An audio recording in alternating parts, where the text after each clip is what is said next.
Sungguh pedih, AHY kena tikung 2 kali di Pilpres, padahal sudah menjilat Abbas habis-habisan. SBY termasuk orang yang sangat peduli dengan masa depan anaknya. Terbukti ia beberapa kali ikut campur mengurusi karir anaknya. Tidak hanya itu, SBY juga memberi karpet merah kepada putra sulungnya AHY di Partai Demokrat. AHY bisa jadi calon gubernur DKI pada 2019 silam, bukan karena usaha sendiri loh, tapi karena bapaknya turun gunung. SBY lah yang melobi kader Partai Demokrat agar mau mengusung anaknya itu.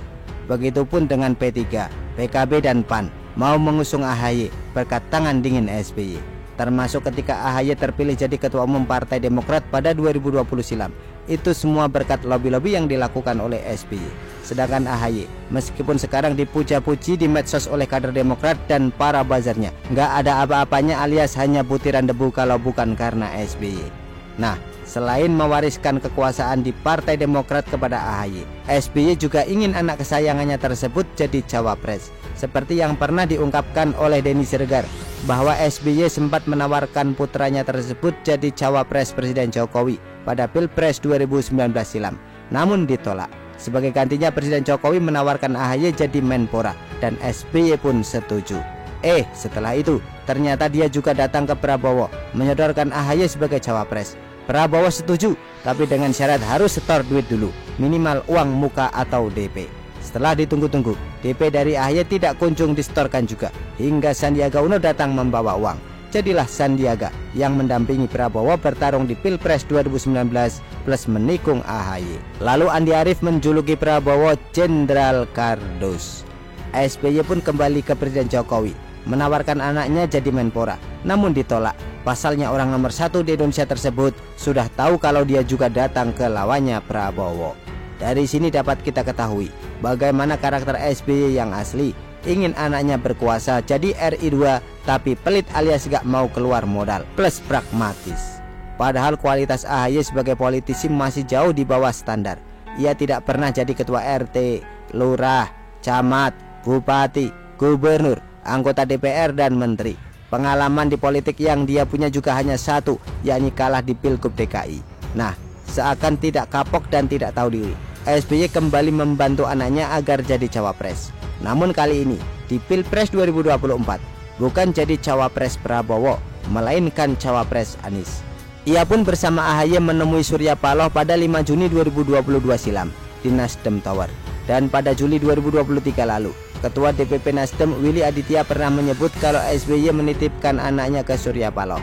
Atau dengan kata lain, SBY menyodorkan anaknya itu untuk jadi wakil Anies. Supaya dirinya terpilih jadi wakil Anies, AHY pun berusaha mati-matian. Pokoknya segala cara dia lakukan agar dapat tiket calon orang nomor 2 di Indonesia tersebut. Mulai dari memasang baliho Anies AHY di berbagai daerah, sampai menjilat Abbas Anies Baswedan. Tentu masih segar di ingatan kita bagaimana Ketua Umum Partai Demokrat itu memperlakukan Anies Mbak Kanjeng Mami alias Tuan Putri. Mulai dari mengantar Anies berangkat haji di Bandara Soekarno-Hatta, hingga menjemputnya pulang dari tanah suci tersebut. Padahal Anies tiba di tanah air tengah malam loh. AHY bela-belain gak tidur untuk menjemputnya. Bayangkan saja, dari 3 ketua umum parpol yang ada di koalisi perubahan, hanya AHY doang yang mau menjemput mantan menteri pendidikan tersebut. Surya Paloh dan Ahmad Saihu lebih memilih untuk tidur daripada menjemput Anies. Tidak hanya itu sih, AHY juga pernah memuji Anies setinggi bintang kecil di langit yang biru. Ia pernah mengatakan kalau politisi yang doyan tata kata tersebut adalah leader dan superstar. Bapak Anies Baswedan dengan rendah hati, semua sudah kami lakukan untuk meyakinkan bahwa perahu koalisi ini bisa berlayar. You are the leader, you are the superstar. Demikian ungkapnya.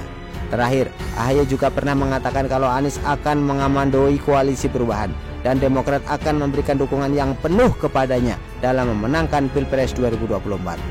And you will comment koalisi perubahan ini sehingga berlayar dan tidak berlayarnya, seberapa jauh kita berlayar dan seberapa cepat, you will land as all. Pak Anies Baswedan yang akan menuntun kita, tapi kami siap memberikan dukungan penuh agar bukan hanya berlayar tapi tiba di tujuan. Demikian ungkap saudara kandung Ibas tersebut dengan nada penuh haru biru. Nggak taunya kena tikung lagi. Kali ini oleh Caimin. Apes betul dan perih meskipun tidak berdarah. Auto kena mental kalau begini ceritanya. Jadi sungguh terlalu kalau Partai Demokrat masih mau mengusung Wan Abbas itu sebagai capres 2024. Karena secara tidak langsung harga diri ketua umumnya sudah dicabik-cabik oleh Anies Wan Badut.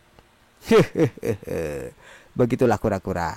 Artikel diambil dari show.com, ditulis oleh Ferry Padli. Bagaimana menurut Anda?